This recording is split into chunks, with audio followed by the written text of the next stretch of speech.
Boa noite. Boa noite. Polícia Federal apura a invasão do Ministério do Trabalho no fim de semana. O órgão é investigado por corrupção e as salas reviradas centralizam informações. Um novo documento reforça suspeitas sobre o Coronel Lima, velho amigo de Temer. A antiga planilha de pagamentos é incluída no inquérito sobre o decreto dos portos. Trump se encontra com Putin e afirma que a Rússia não interferiu na sua eleição. Os dois presidentes discutiram a suposta ação de agentes russos nos Estados Unidos. Paris em festa recebe a seleção campeã da Copa do Mundo. Uma multidão comemorou nas ruas, mas houve saques e confronto com os policiais. Começa em São Paulo a maior feira de calçados do Brasil. A Francal completa 50 anos e reúne quase 500 expositores. Aumento dos casos de gripe no inverno também atinge cães e gatos. O movimento nas clínicas veterinárias cresce nessa época do ano. O Jornal da Gazeta volta logo depois do intervalo com essas e outras notícias. Até já.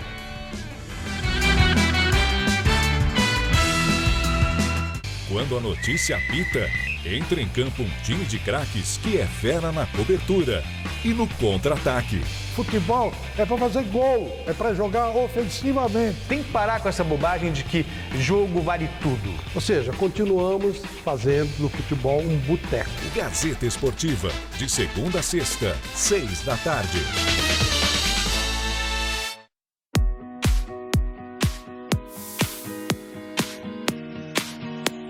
If you get to hear me now.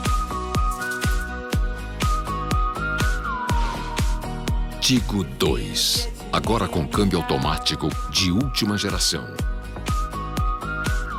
Tigo 2 automático, a imprensa elogia, o test drive convence. Caoa Sherry.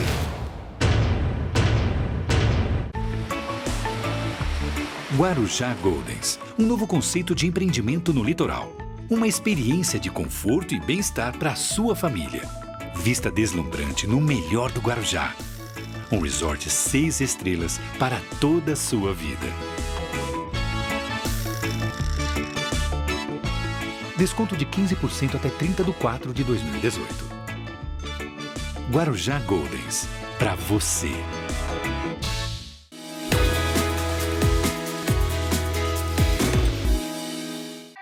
Tá a fim de escrever a sua própria história?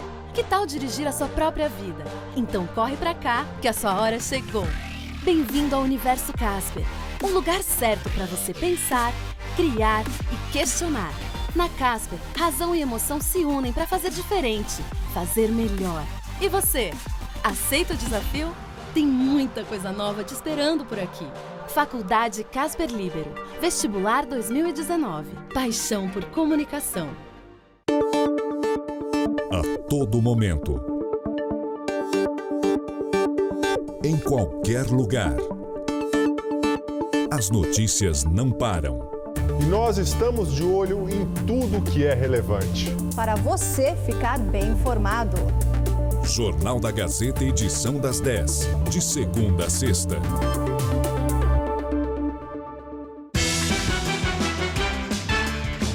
Oferecimento Faculdade Casper Líbero.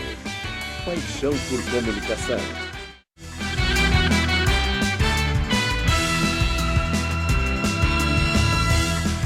No centro de um escândalo de corrupção, o Ministério do Trabalho foi invadido e teve salas reviradas. Foram 2 salas invadidas. De acordo com a pasta, os locais são destinados ao seguro-desemprego e às carteiras de trabalho. O Ministério, no entanto, não soube dizer o que foi levado. Armários foram abertos e documentos ficaram espalhados pelo chão. A ação criminosa foi registrada por câmeras de segurança. A Polícia Federal abriu inquérito para apurar o caso. Agentes da PF estiveram no prédio para fazer o trabalho de perícia. O primeiro andar do edifício foi interditado. O Ministério do Trabalho é alvo de denúncias de corrupção.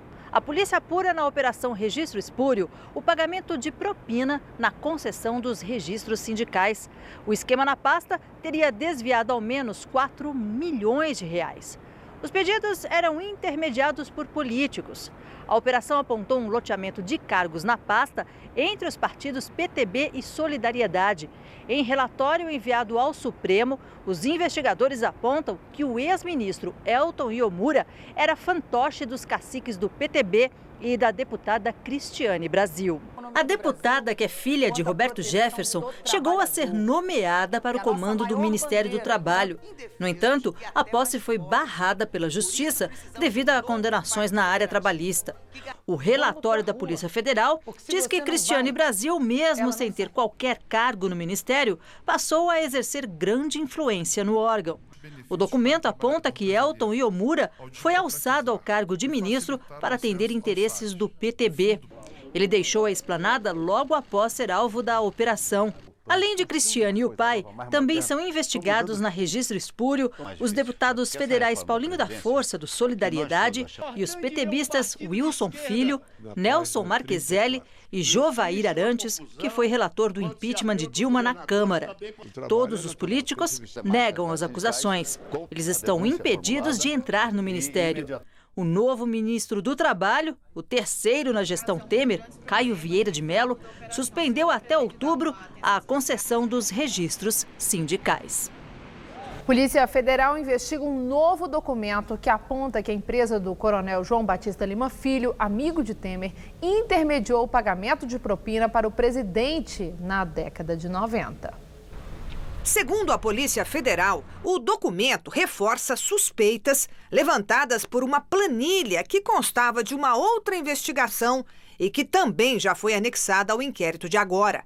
A tabela relaciona pagamentos no que seria um esquema de arrecadação de propinas no Porto de Santos nos anos de 1990. Quando Michel Temer era deputado federal, mas já definia as indicações para os cargos mais importantes da Codesp, a Companhia Docas do estado de São Paulo, que controla o Porto de Santos.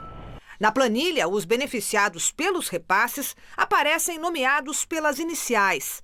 MT seria a Michel Temer, MA, Marcelo Azeredo, que presidia a Codesp, e L de Lima seria o coronel João Batista Lima Filho, o velho amigo apontado como laranja de Temer. O documento estaria no computador de Azeredo e foi entregue pela ex-mulher dele durante o processo de separação. O indício agora é de que os pagamentos apontados nas planilhas, inclusive de uma suposta mesada a Michel Temer de R$340 mil, foram feitos por meio da Argeplan. Segundo a investigação, a empresa do Coronel Lima recebia o dinheiro da propina e depois repassava aos políticos. A Polícia Federal diz que não houve prestação de serviços que justificasse os pagamentos descritos nos contratos exclusivos com a Argeplan e que ficou ainda mais convicta da participação de Michel Temer no suposto esquema. No inquérito, o delegado escreveu que não é difícil supor que tal relação promíscua entre empresários e agentes políticos se perpetue até os dias atuais. Em resposta, o Palácio do Planalto disse na época que a investigação da Polícia Federal tinha entrado no terreno da ficção. O decreto dos portos, assinado por Temer no ano passado, estendeu o prazo das concessões de 25 para 35 anos, beneficiando as empresas que atuam no Porto de Santos, entre elas a Rodrimar e o Grupo Libra. O inquérito investiga se o presidente, ao editar o decreto, recebeu propina das empresas. Na semana passada, a Procuradora-Geral da República, Raquel Dodge, deu aval para que a Polícia Federal prorrogue a investigação por mais 60 dias. Mas a autorização para isso depende da presidente do STF, Carmen Lúcia, já que o relator do caso na Corte, o ministro Luiz Roberto Barroso, está em recesso. A Polícia Federal abriu novo inquérito para investigar o ex-ministro do PT, José Dirceu. O inquérito vai apurar se houve crime de lavagem de dinheiro. O ex-ministro da Casa Civil é acusado de ter recebido entre 2011 e 2014 R$2,2 milhões das empreiteiras Engevix e UTC. A apuração faz parte da terceira ação penal a que Dirceu responde no Paraná, com o juiz Sérgio Moro. Em depoimento à polícia, o ex-presidente da Engevix, Gerson Almada, disse que os pagamentos eram propina para o petista e foram repassados por intermédio de uma conta corrente mantida entre a empreiteira e o lobista Milton Pascovitch, que também é réu no processo. Na Lava Jato, o ex-ministro de Lula já foi condenado a 30 anos e 9 meses de prisão. Atualmente, ele está em liberdade por decisão do Supremo Tribunal Federal e espera julgamento de um recurso no STJ. A defesa do ex-ministro nega as acusações. Sepúlveda Pertence, ex-presidente do Supremo e hoje advogado de Lula, vai se encontrar com o ex-presidente em Curitiba esta semana para decidir se continua na equipe da defesa. Na semana passada, Sepúlveda mandou uma carta para Lula mostrando sua disposição de deixar o caso. No documento, ele revelou seu descontentamento com a assessoria jurídica do ex-presidente e também com os deputados que apresentaram o pedido de habeas corpus de Lula. O racha na equipe de defesa do petista teria começado após Sepúlveda Pertence pedir a prisão domiciliar de Lula para o STF. Mas os outros dois advogados da equipe, Cristiano Zanin e Valesca Teixeira, não concordaram e emitiram uma nota pública em que desautorizavam a atuação de Sepúlveda no Supremo. O prefeito do Rio, Marcelo Crivella, do PRB, teve os bens bloqueados pela Justiça Federal de Brasília hoje.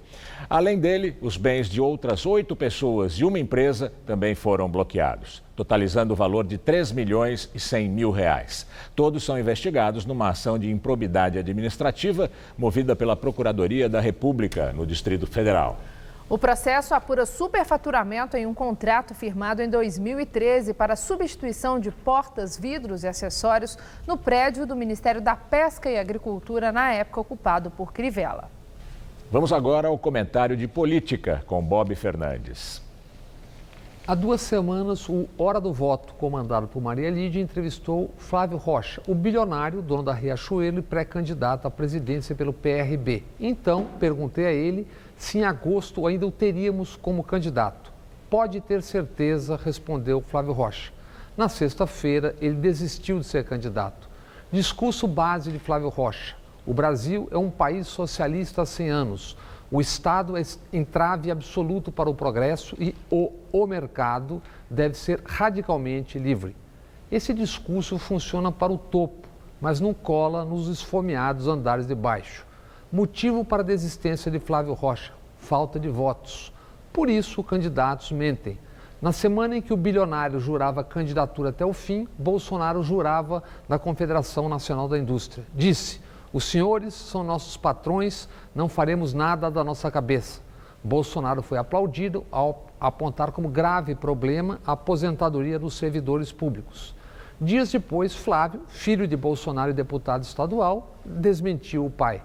Flávio festejou a decisão da Justiça, que suspendeu o aumento da contribuição previdenciária dos servidores do Rio. Para cada plateia, um discurso diferente. Discurso realista só caberá na boca de quem tiver muita credibilidade, porque a realidade é brutal.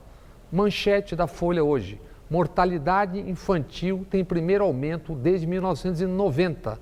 A taxa média caía 4,9% ao ano. Aumentou 5% em relação ao ano anterior, 2016, o ano em que o Brasil parou para tornar Temer presidente. Desde então, cortes em benefícios e programas sociais, excluídas 4,3 milhões de pessoas, em maioria crianças. Informa o Banco Mundial, 28 milhões de pessoas saíram da pobreza entre 2004 e 2014. Mas a pobreza extrema já aumentou de novo, 11%. Os miseráveis já são 15 milhões. IBGE, o Brasil tem hoje 52 milhões de pobres. ONU, a fome está voltando ao Brasil. Como regredimos tanto em tão pouco tempo? Quem sabe teremos as respostas nas urnas. Esse é o Brasil real, não a ficção palavrosa dos que vivem e comandam no topo. Boa noite. Daqui a pouco, Maria Lídia Flândula entrevista a deputada federal Renata Abreu, presidente nacional do Podemos, sobre as eleições de outubro. No inverno, com frio, não são só os humanos que sofrem com gripes e resfriados. Cães e gatos também são vítimas frequentes dos vírus que causam essas doenças. Quando a Cacau, uma Shih Tzu de 2 anos e meio, ficou doente, a dona, Daiane, percebeu logo no primeiro dia. Os primeiros sintomas que a gente pôde observar foi tosse, uma tosse muito seca, até que a gente imaginou que ela estava engasgada, a gente não pensou que fosse gripe. E depois ela começou a ter crises de espirros, coriza e ficar bem prostradinha, quietinha, que era febre já. A gripe poderia ter piorado não fossem os remédios que a veterinária prescreveu. Ela tomou antibiótico, remedinho para febre, foi por volta de 1 semana, né? A gente administrando os remedinhos direitinho, ela já ficou 100% curada. Aqui nesta clínica veterinária da Vila Mariana, na zona sul de São Paulo, os casos de gripe entre os animais costumam crescer cerca de 40% nesta época do ano. Quando o caso evolui para algo mais grave, os animais são trazidos para esta ala de internação, o que acontece com mais frequência com os animais mais velhos e com os mais novinhos. Nessas faixas etárias, segundo os veterinários, a gripe pode evoluir para uma pneumonia se não for tratada. E aí complicar todo o caso, né? Do animalzinho, podendo até chegar a ficar internado. Na verdade, uma tensão maior, então tratamento intravenoso, precisa de nebulização igual a gente. A veterinária também explica que os vírus da gripe canina são diferentes dos da gripe humana e também não são os mesmos que atacam os gatos. Por isso, não há contágio de humano para animal ou vice-versa. Entretanto, assim como as pessoas, os bichinhos precisam ser imunizados a cada ano, porque os vírus deles também sofrem mutações a cada temporada. É importante que o dono fique atento aos primeiros sintomas. Igual o nosso, então espirro, coriza, lacrimeja, eles ficam mais apáticos, né? Na maioria dos casos, a gripe vai embora depois de alguns dias, mas o ideal mesmo é que o animal já tenha sido vacinado. A Daiane não sabia da importância de vacinar a Cacau, mas agora vai virar rotina. Eu acho importante porque os animais sentem tanto quanto a gente, né? A vacina da gripe para cães e gatos custa entre R$ 70 e R$ 90 nas clínicas particulares. Segundo a Prefeitura, o serviço não está disponível nas unidades públicas de saúde animal. A Prefeitura de São Paulo renovou mais uma vez os contratos de emergência com empresas que administram os ônibus da cidade. A repórter Carla Rodeiro está na Prefeitura e tem detalhes. Boa noite, Carla.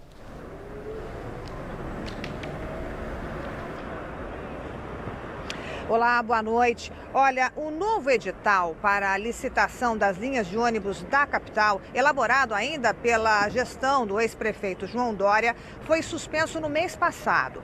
Entre as mais de 50 irregularidades encontradas pelo Tribunal de Contas do município, estão a permissão para que cada carro possa rodar durante 11 anos, quando a vida útil do ônibus é de 10 anos.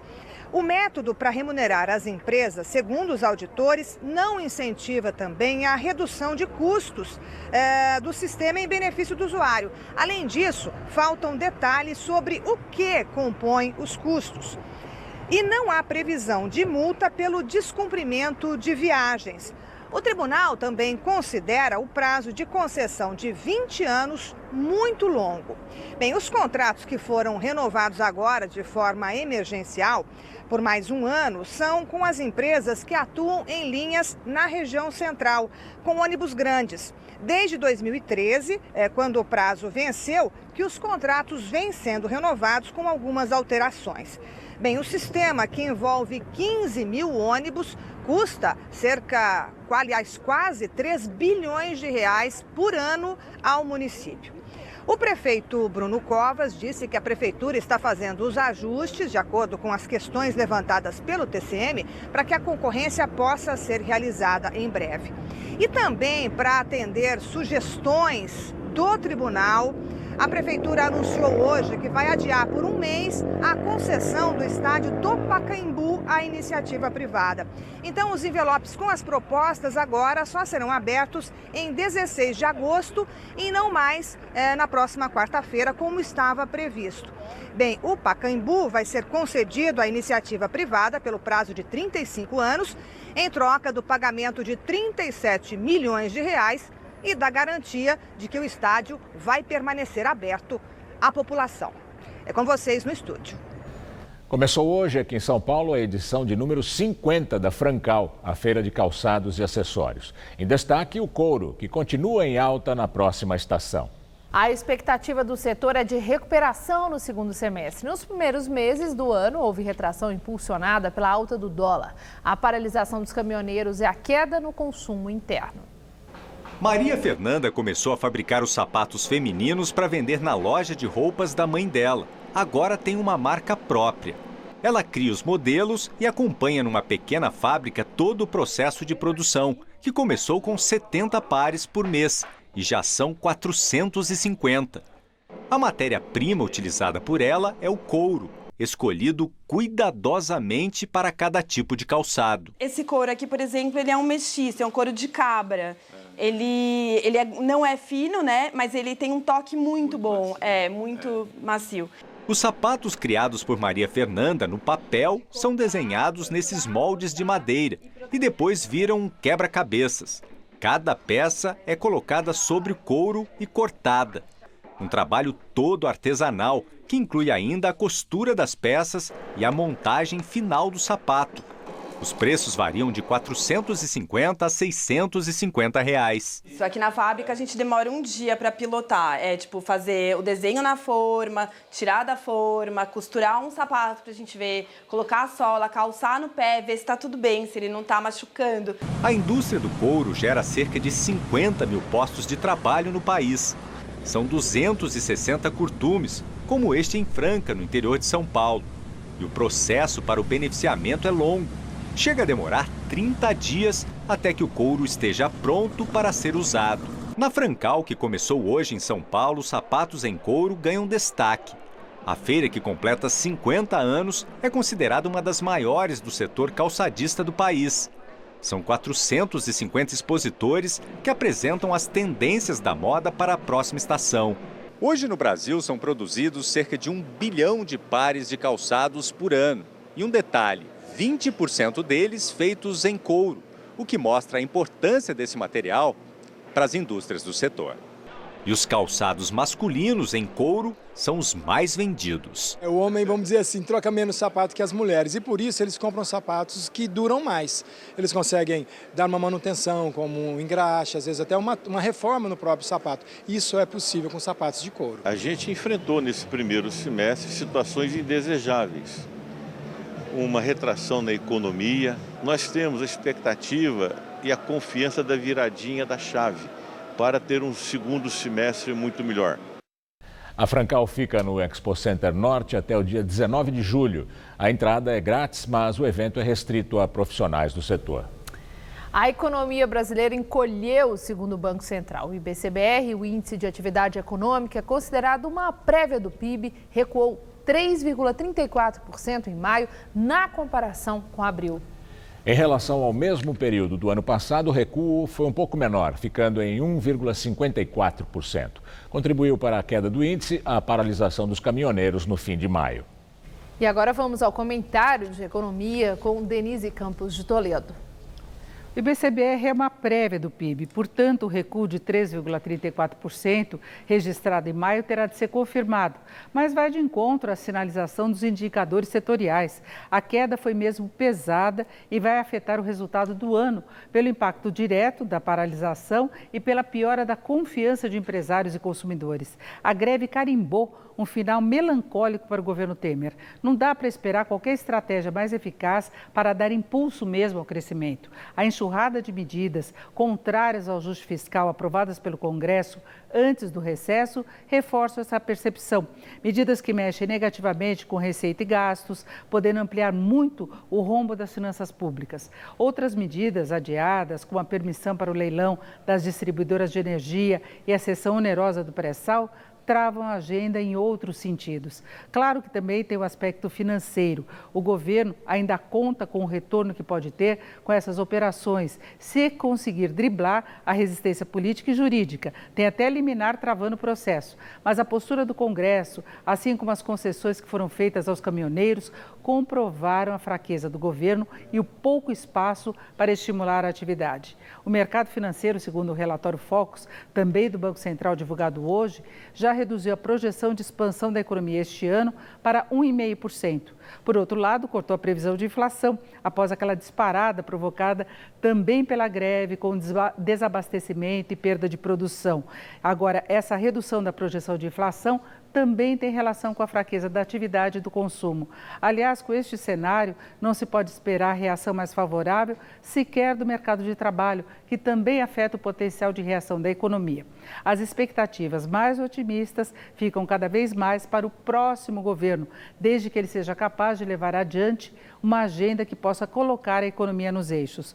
Como o quadro ainda está bem indefinido, as eleições reforçam mais as incertezas e a cautela dos consumidores e empresários. É por tudo isso que não se pode esperar muito da economia daqui para o próximo ano. Agora, o que vai acontecer de fato a partir de 2019 vai depender muito do resultado das urnas. Boa noite. A presidente do Supremo, Carmen Lúcia, suspendeu hoje uma resolução da Agência Nacional de Saúde, pela qual os clientes de planos de saúde poderiam pagar até 40% de coparticipação. Ela atendeu liminar da OAB, que afirma que a nova norma prejudica o consumidor. Em seu despacho, a ministra disse que saúde não é mercadoria. A decisão tomada durante o plantão judiciário ainda deve ser analisada pelo ministro Celso de Mello, relator do caso, para depois ser validada pelo plenário do STF. O presidente russo, Vladimir Putin, e o americano, Donald Trump, se reuniram na Finlândia e discutiram o programa nuclear iraniano, a guerra civil na Síria e a ajuda da espionagem russa para derrotar Hillary Clinton e eleger Trump. Na entrevista coletiva, os dois líderes fizeram o clássico anúncio de que as conversas entre eles devem restaurar a confiança na relação entre os Estados Unidos e a Rússia. Para Trump, as relações entre os Estados Unidos e a Rússia nunca estiveram num nível tão ruim e o afastamento entre os dois países foi consequência de ações tolas de seus antecessores. Mas o diálogo construtivo entre eles abre novos caminhos para a relação bilateral. Putin e Trump também discutiram a questão do arsenal nuclear mundial. O russo afirmou que os avanços com a Coreia do Norte foram, em grande parte, devidos ao envolvimento de Trump. Mas o presidente russo disse que deixou clara sua preocupação com o abandono dos Estados Unidos do acordo com o Irã. Nesse tratado, os países europeus e os Estados Unidos suspenderam sanções econômicas, exigindo que o Irã desistisse de ter bombas atômicas. Putin afirmou que a Rússia vai colaborar caso o procurador Robert Mueller faça um pedido formal na investigação sobre a ação de hackers russos na campanha presidencial americana. Em troca, ele quer liberação para interrogar agentes americanos suspeitos de avanços ilegais contra o governo da Rússia. Na sexta-feira passada, o procurador Mueller indiciou 12 integrantes da inteligência militar russa por conspiração contra o governo americano. Segundo ele, o grupo russo foi responsável por invadir computadores da campanha da então concorrente de Trump, Hillary Clinton, para ajudar a eleger Trump. A Embraer fechou a venda de 25 jatos do modelo E175 para a companhia aérea norte-americana United Airlines por 1 bilhão e 100 milhões de dólares. O contrato fez a empresa brasileira ter alta de mais de 2% na Bolsa de Valores de São Paulo. Os aviões devem ser entregues em 2019. No começo do mês, a Embraer vendeu 80% da sua divisão de aviação comercial para a norte-americana Boeing. O negócio deve gerar uma nova companhia avaliada em 4 bilhões e 800 milhões de dólares. A brasileira Gol também anunciou hoje a compra de 15 jatos da Boeing, modelo 737 MAX 8, e aumentou um pedido já feito de 30 jatos para um modelo superior.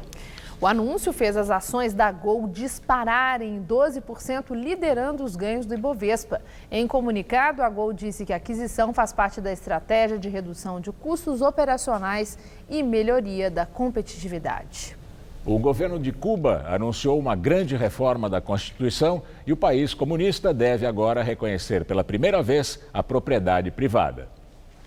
A reforma constitucional deve ser votada em referendo popular depois da aprovação pelo parlamento prevista para o fim deste mês. Além do reconhecimento da propriedade privada, o plano apresentado pelo presidente Miguel Dias-Canel prevê também reestruturação do sistema judiciário e a criação do cargo de primeiro-ministro. Segundo o governo, a atual Constituição em vigor desde 1976 já não reflete as mudanças enfrentadas pelo país nos últimos anos. Na nova Constituição, o Partido Comunista vai continuar como a única força política de Cuba. Na Nicarágua, pelo menos 10 pessoas morreram nos protestos violentos contra o governo. Nos últimos 3 meses, o número de mortos nos confrontos já passou de 350. Forças do governo e grupos paramilitares entraram em confronto com manifestantes contra o presidente Daniel Ortega em 5 cidades. A atual onda de protestos é a mais sangrenta na Nicarágua desde a Guerra Civil, que terminou em 1990. Ortega quer reduzir as aposentadorias para conter o gasto público. O plano provocou confrontos violentos e pedidos de renúncia do presidente nicaragüense. A oposição também pede a antecipação das eleições presidenciais de 2021 para 2019, mas o governo não aceita a proposta. Para variar, inventaram um nome estrangeiro, slime, para uma brincadeira dos anos 90 que voltou com tudo e virou mania entre as crianças, adolescentes e até adultos.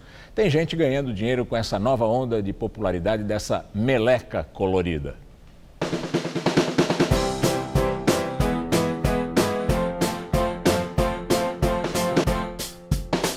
No potinho, cola branca, corante e gotas de borato de sódio usado em itens de limpeza. E assim, em volta da mesa, a molecada vai aprendendo a fazer o próprio slime, que em inglês significa algo como lodo, coisa gosmenta. A mania vem fazendo sucesso entre a criançada, principalmente agora, nas férias. Tem que ficar mexendo até ficar no ponto certo da slime para poder colocar na mão e poder esticar. Ela é geladinha, é grudentinha, não é grudentinha, né? É bem molinha. Aos poucos a mistura vai encorpando. Uma hora que ela vai ficar desprendendo do dedo, mas enquanto isso está muito grudenta. Quando a massa toma forma, aí não tem limite. Dá até para fazer bolha de ar com a ajuda de um canudinho.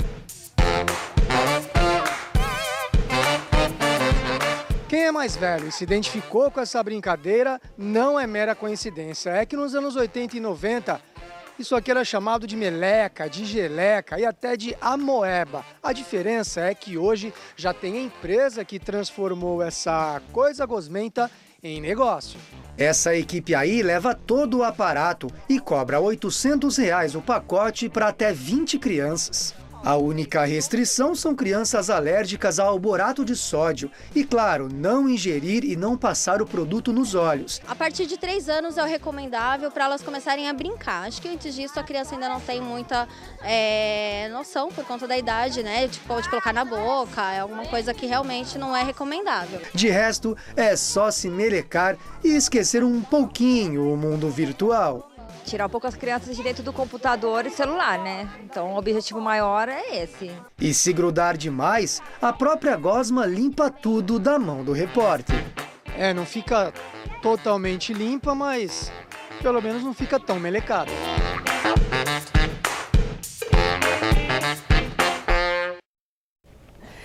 E agora, a Copa do Mundo. Desde ontem, a França está em comemoração pelo bicampeonato mundial de futebol conquistado pela seleção do país na partida contra a Croácia pela final da Copa da Rússia. As ruas de Paris e de várias cidades francesas foram tomadas pelos torcedores e a festa ganhou dimensão ainda maior hoje com a chegada dos campeões. Desde ontem, as ruas de Paris estão lotadas de torcedores. No apito final do juiz em Moscou, uma multidão reunida aos pés da Torre Eiffel vibrou muito com a conquista do bicampeonato mundial. A festa foi logo transferida para a principal avenida de Paris, a Champs-Élysées, que ficou tomada por uma multidão de franceses enlouquecidos. O desembarque do time hoje à tarde coube ao capitão da equipe, o goleiro Hugo Lloris, apresentar a Taça do Mundo aos franceses, ainda na pista do aeroporto Charles de Gaulle. Após a recepção calorosa, os jogadores saíram num ônibus em que se lia: "Os campeões do mundo estão aqui". No caminho até o palco da confraternização, os atletas mostravam a Taça do Mundo pela janela e comemoravam eufóricos dentro do ônibus. Copa do Mundo, campeão do mundo, Copa do Mundo. Bisou. A festa oficial do título foi na mesma Champs-Élysées, que ficou lotada de torcedores desde ontem. A chegada do ônibus da delegação para o desfile em carro aberto provocou ainda mais entusiasmo.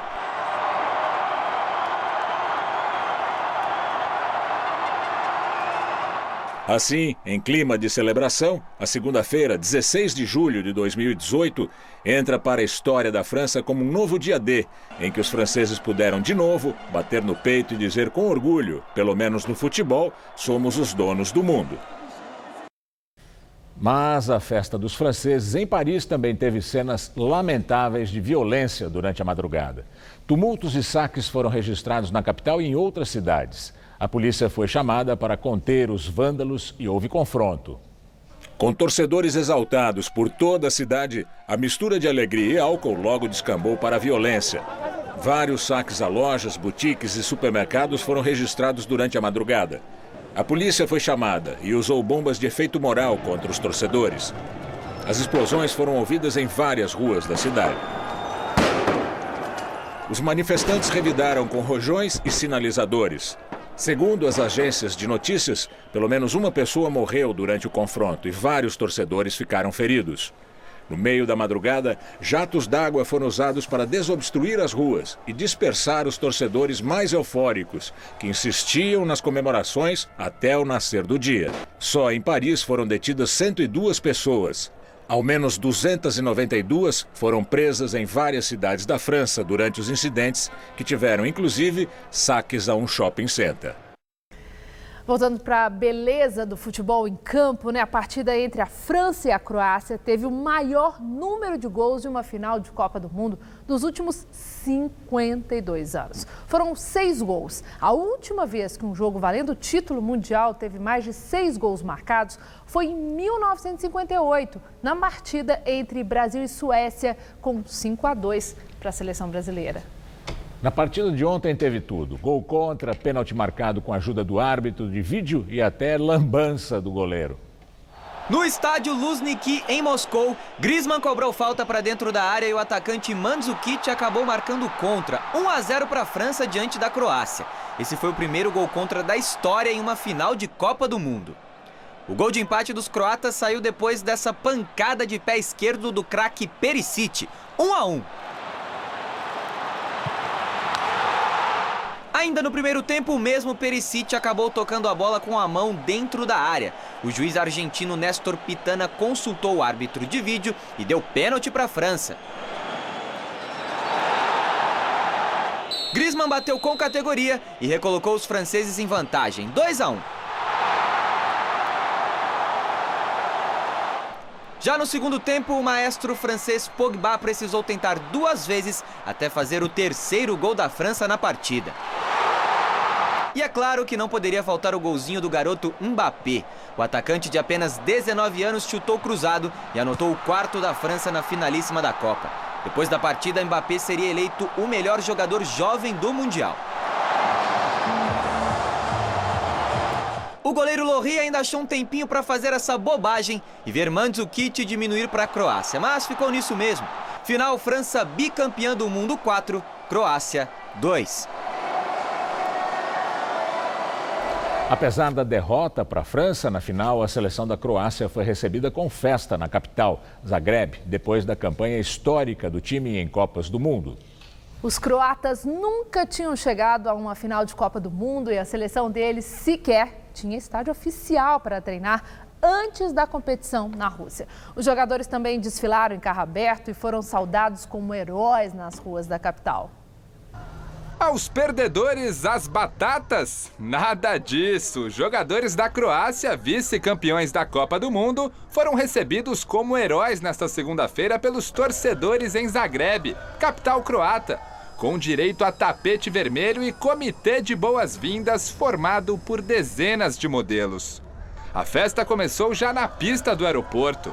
Quando Luka Modric, melhor jogador do Mundial, apareceu no alto da escada de desembarque, a torcida foi ao delírio. A partir daí foi só alegria. Atletas e comissão técnica embarcaram em carro aberto e seguiram em desfile pelas principais ruas da cidade. Estima-se que mais de 60 mil pessoas participaram dos festejos. E não é para menos, esse foi o maior feito da seleção nacional na história das Copas do Mundo. Hoje a Juventus apresentou oficialmente o novo reforço, e que reforço da equipe, Cristiano Ronaldo, o número 1 do mundo. Depois de chegar em Turim, acompanhado da namorada, Cristiano Ronaldo fez exames médicos e conheceu as instalações do time italiano. Na porta do clube, dezenas de torcedores aguardaram pela chegada do novo ídolo, que aos 33 anos deixou o Real Madrid após 9 temporadas e 15 títulos conquistados. A transferência do atacante português custou ao time italiano 105 milhões de euros, cerca de 450 milhões de reais. Em entrevista coletiva, o craque explicou que, apesar da idade, não chega na Juventus para passar férias e ainda se sente muito motivado para conquistar títulos, principalmente a Champions League. A mãe do atacante Tyson, atacante que estava na seleção brasileira que disputou a Copa do Mundo da Rússia, foi libertada horas depois de sequestrada. A Brigada Militar e a Polícia Civil frustraram o sequestro de Rosângela Freda hoje à tarde em Pelotas, no Rio Grande do Sul, a cidade onde o jogador nasceu.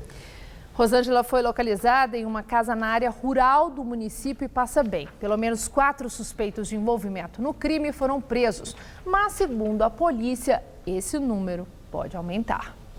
Por aqui, o frio foi, por enquanto, embora e a temperatura voltou a subir. E a máxima essa tarde bateu na casa dos 29 graus. Vamos ver com Mariana Armentano como fica o tempo ao longo da semana.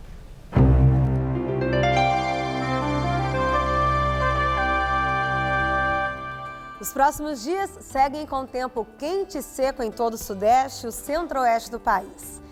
Isso por causa da atuação de um sistema de alta pressão que impede a chegada de frentes frias. Já no sul do Brasil, a instabilidade fica bloqueada lá no Rio Grande do Sul e a semana vai ser de chuva, temperaturas mais baixas e risco até de temporais em pontos isolados. Vamos ver aqui a nossa tabela de temperaturas? Em Porto Alegre, mínima de 16 e máxima de 20 graus, com tempo bem chuvoso por lá. Chove a qualquer hora também em Floripa, mas por lá o sol aparece em alguns momentos e a máxima vai aos 22. Em BH, sol forte, céu de brigadeiro, com calor em torno dos 27 graus amanhã. E o dia vai ser quente também na capital fluminense, com termômetros na casa dos 30 graus à tarde. Para São Paulo, esse tempo seco causa uma piora da qualidade do ar, principalmente aqui na Grande São Paulo. Em todas as regiões paulistas, os próximos dias serão de muito sol e nada de chuva, com friozinho leve na madrugada e calor à tarde. Chega a fazer 32 graus em Presidente Prudente, 33 em Presidente Bernardes. Na cidade de Ribeirão Preto, os termômetros ficam entre 11 e 30 graus. E no litoral, um pouco mais fresquinho, com 26 graus em Santos e 27 em Caraguatatuba. Para a capital, pode contar com calor à tarde durante toda a semana, viu? Nessa madrugada, mínima de 13 e máxima amanhã à tarde na casa dos 27 graus. Aí na quarta-feira, a máxima vai aos 28 e chega a fazer 29 graus na quinta, com muito sol e nenhuma gota de chuva prevista. Um turista de Sorocaba, interior de São Paulo, morreu hoje ao cair de um brinquedo no Parque Aquático Beach Park, na região da Grande Fortaleza, capital do Ceará. Ricardo José Hilário Silva, de 43 anos, estava numa boia com outras 3 pessoas numa das atrações que havia sido inaugurada no fim de semana. Ricardo caiu numa das curvas do toboágua de 150 metros de altura antes da chegada à piscina. Em nota, o Beach Park lamentou a morte do turista e disse que está dando toda a atenção e suporte à família. O brinquedo está fechado até para a realização de perícia e o próprio parque vai ser fechado amanhã em respeito à família da vítima.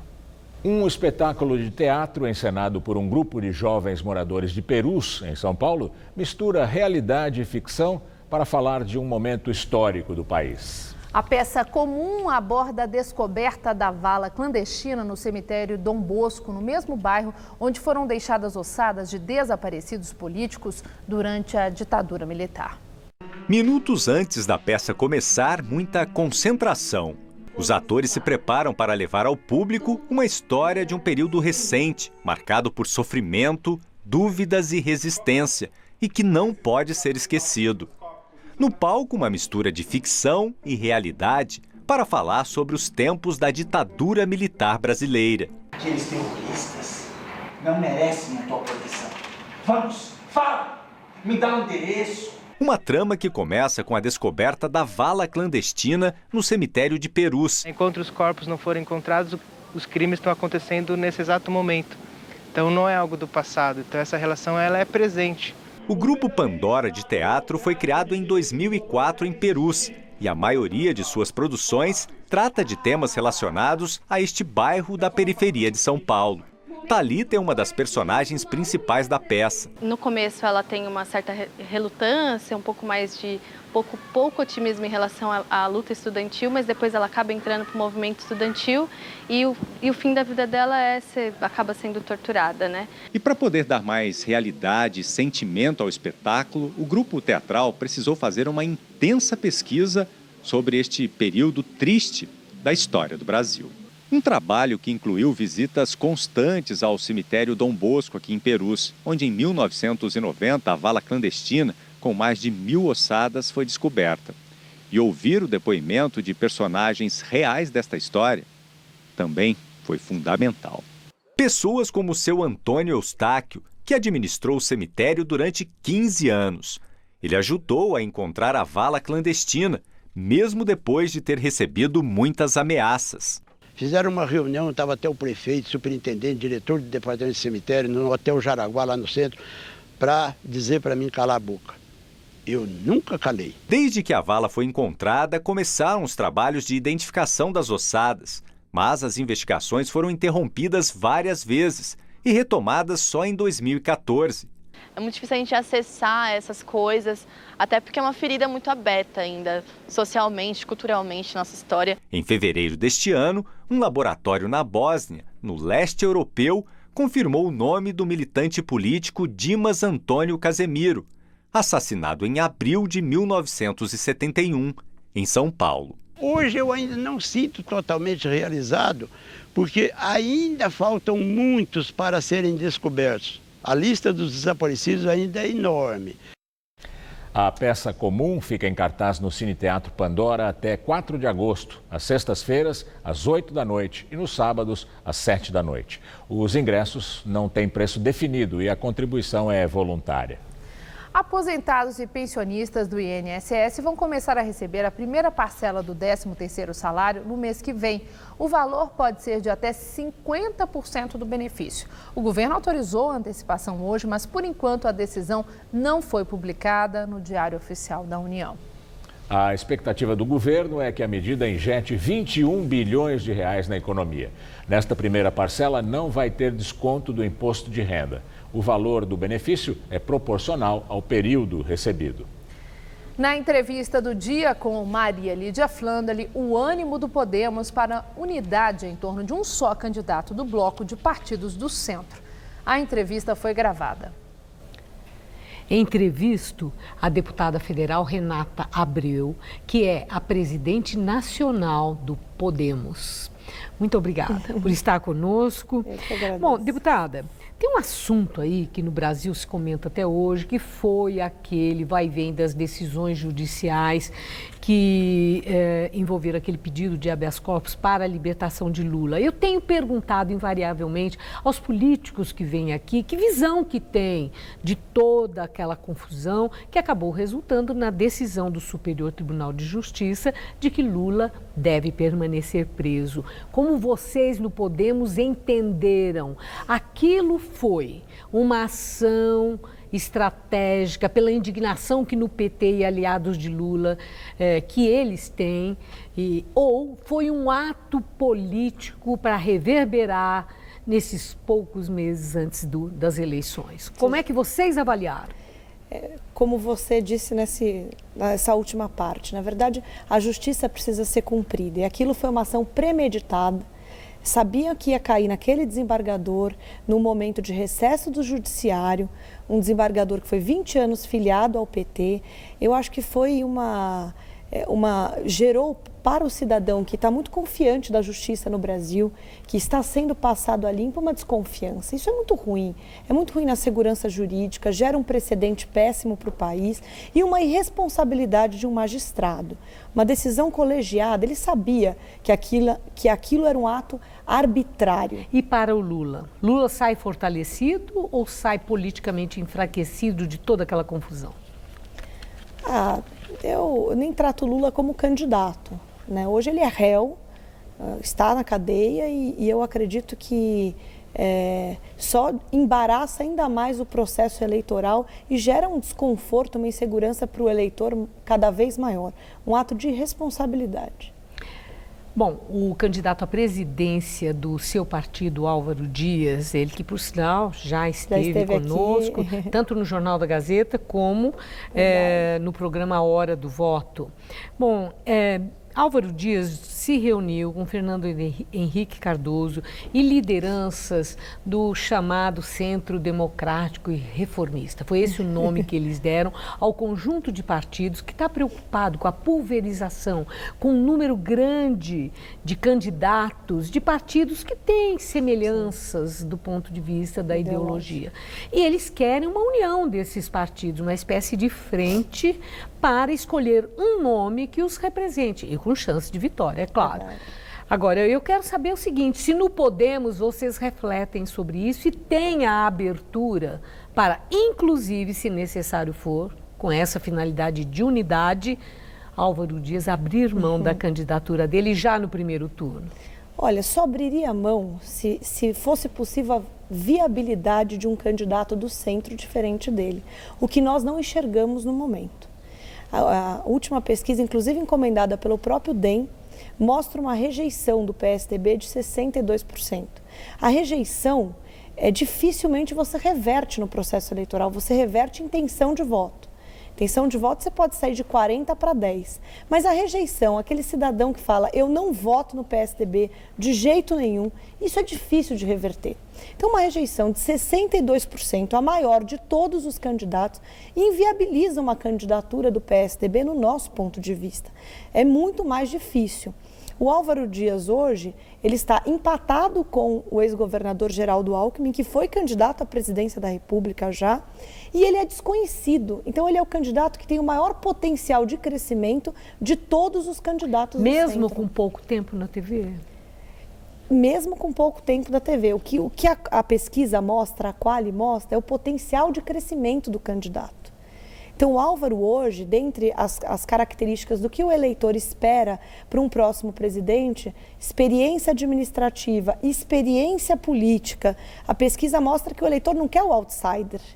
Ele quer alguém experiente, mas honesto, limpo, sem processo. E esse é o Álvaro Dias. Então, eu acho que o centro estaria sendo muito irresponsável de concentrar esforços num candidato que tem uma inviabilidade eleitoral pela rejeição, quando existe uma possibilidade real de um candidato de centro ocupar e chegar ao segundo turno evitando os extremos, né? Bom, agora uma questão delicada.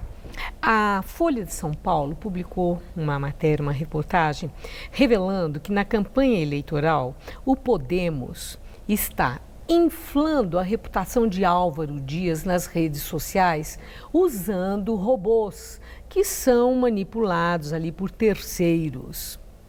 O Podemos está usando desse expediente? Não. Primeiro que eles estavam se referindo ao Facebook do Álvaro, não do Podemos. Né, nessa reportagem. Sim, e Álvaro Dias usa desse expediente para ficar bacana nas redes sociais? Olha, Lídia, eu duvido porque eu conheço a equipe dele e é uma equipe muito simples, é uma equipe que, se você vê as postagens do Álvaro, inclusive, é ele que grava o vídeo, ele tem essa questão que ele faz questão de cuidar, né? Inclusive agora estamos vendo a agência que vai cuidar da campanha dele e ele não tem nenhuma ação de impulsionamento desse tipo de prática. Então não sei qual foi o critério que a Folha usou, mas eu não acredito nisso, de verdade. Certo. E agora essa é uma outra questão. Acredita que, passada a Copa do Mundo, né, as convenções vão acontecer e alguns nomes vão desistir. Aliás, já começou, né? Hoje... Flávio Rocha já desistiu. Que com esse realinhamento das candidaturas, que de fato, quando chegarmos no dia da eleição, nós teremos uma polarização de dois grupos, de frentes de partidos que representem correntes contrárias do pensamento político? Eu tenho uma visão otimista do processo. Eu acho que o momento agora é o momento da raiva, é o momento do ódio, é o momento do desgaste. Mas próximo à eleição, as pessoas vão para a reflexão. Não se trata de uma eleição, não se trata de eleger um candidato de esquerda ou de direita, se trata do futuro de uma nação. E acho que todo esse processo de corrupção que nós vimos no Brasil no último ano, políticos de carreira indo para a cadeia, enfim, é um momento que nós, brasileiros, temos de passar a limpo esse país. De botarmos alguém sério, não o cara carismático, mas o cara sério para conduzir o país. Então o momento da reflexão ele vai chegar. E eu não acredito nos extremos no comando desse país. Eu acredito que o brasileiro é inteligente e mais do que nunca nós precisamos nos unir, darmos as mãos e seguir em frente. O Brasil tem tudo para crescer e ser um país à altura e à grandeza do seu povo. Muito obrigada por sua entrevista. Obrigada. Uma boa noite. Obrigada, Maria Lídia. O Jornal da Gazeta termina aqui. Essas foram nossas principais notícias. A Polícia Federal apura a invasão do Ministério do Trabalho no fim de semana. O órgão é investigado por corrupção e as salas reviradas centralizam informações. Um novo documento reforça suspeitas sobre o Coronel Lima, velho amigo de Temer. A antiga planilha de pagamentos é incluída no inquérito sobre o decreto dos portos. Trump se encontra com Putin e afirma que a Rússia não interferiu na sua eleição. Os dois presidentes discutiram a suposta ação de agentes russos nos Estados Unidos. Paris em festa recebe a seleção campeã da Copa do Mundo. Uma multidão comemorou nas ruas, mas houve saques e confrontos com policiais. Começa em São Paulo a maior feira de calçados do Brasil. A Francal completa 50 anos e reúne quase 500 expositores. A edição de hoje pode ser vista no site do Jornal da Gazeta. Excelente noite para você. Boa noite e até amanhã.